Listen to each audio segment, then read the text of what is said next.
And you are tuned into the Inspirational Power Hour. I'm your host, Chandra Wise. Today, our very, very special guest, I'm so super excited because we're going to talk to a man that definitely is a living legend in gospel music. He's one of the most prolific songwriters, producers, singers, artists out there. And a lot of us, we really grew up on his music, and he keeps bringing us great gospel music. Who am I talking about? None other than Pastor John P Kee. How are you, sir? How you doing, sir? I'm doing really good. How about you? I'm great. Listen, I'm so glad to be talking to you, sir. Pastor Kee, listen, you've brought us such great music over the years, and it just keeps coming. You're here to talk about your new single, OA, and we're definitely going to talk about that in a little bit. But I'm so curious to know, Pastor Kee, how do you keep all of the great music? How does it keep coming? Well, one of the great things I think is I've always been true to me. And I think so many artists listen to the radio and they're so inspired by other artists that they change up every time they record. I've just kind of been really honest and true to John P. Kee. We've had a sound, we've had an opus, if you would, that has just never changed. And the people seem to enjoy it, and I've used it for almost 35 years as a tool to minister. So I just thank God again that we're able to go out on stage, and whether it's a John P. Kee traditional song or John P. Kee contemporary number, you know, I can honestly testify that I've seen grandma and the grandkids dance at the same time. That's absolutely right, Pastor Kee. You've done that for so many years. I have witnessed it myself. It's just a multi-generational ministry. But you know what? I'm not sure if everybody really knows your story, how you got started. Can you share a little bit of your beginnings with our listeners? I can. I was raised in a household with 15 other siblings, 16 of us. And they noticed something with me around 11 or 12. So I went to a conservatory. I went to North Carolina School of the Arts. So John P. Kee was actually trained classical, be it classical piano. I was actually singing in the opera and traveling with the toy maker at age 13. I graduated high school 15 years old. I moved to California. And to just tell the truth, I got a little out there. I started playing for some of the jazz greats. I worked with Donald Byrd, the jazz trumpeter, the late great Donald Byrd, and the Blackbirds walking in rhythm. I was working with them.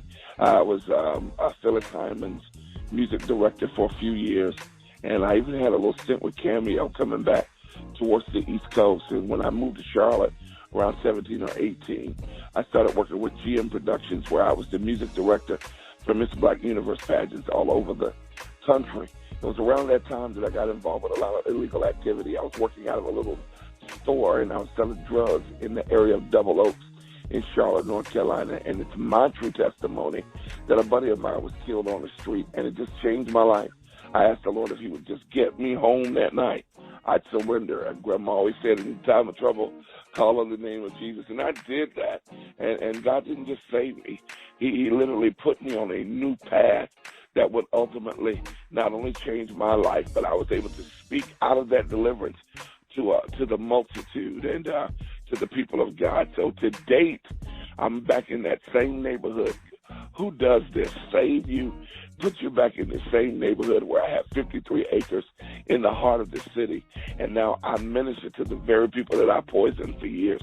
So I'm just grateful. What a great testimony to be able to share, and we're able to share it through our music ministry. And that Project Level Next that OA is on speaks to that, going outside the four-wall structure and touching the lives of the lost. And I'm still excited, 53 years old, but still got a little groove in me left, and we're taking it all over the country to minister to God's people. Pastor Kee, that is an amazing testimony. When you started, did you ever think that your ministry would have the global impact and the longevity that it has?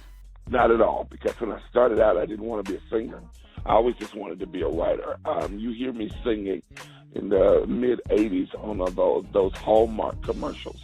I did the first Hallmark jingle.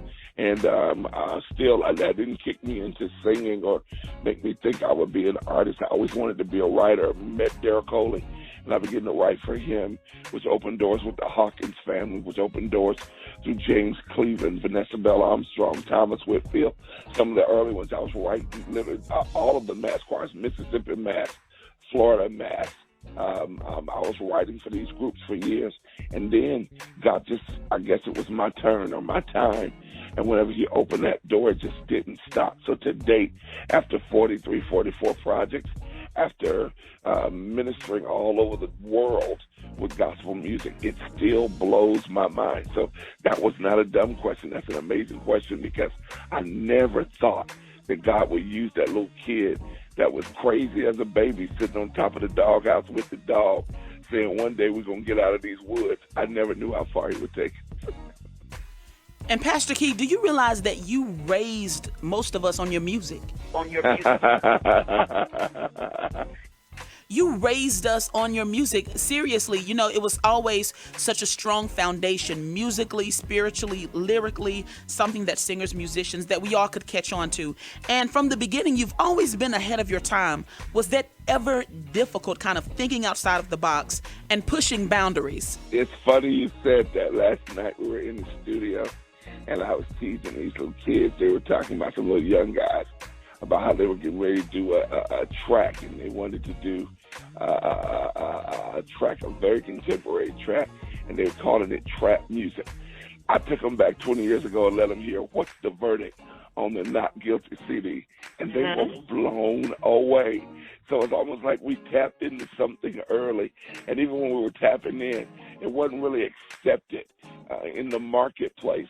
But now you go back and those songs still work today. So I just always have thank God for that. Having an ear and an eye, watch this, not just to hear what was current, but to hear from Him. I think it was totally inspiration from God to be able to share that inner man, that inner music, what I hear. If I told you what I was writing right now, you would be blown away.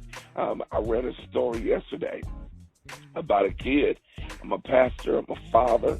I'm a 190% heterosexual male, and this transgender story blows me away about this kid taking his life.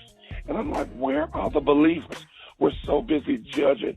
We're not there to love on these children. So, I mean, I just think God has always used me in veins that may have not have been popular, but they were in season and in session with what the Word is saying today.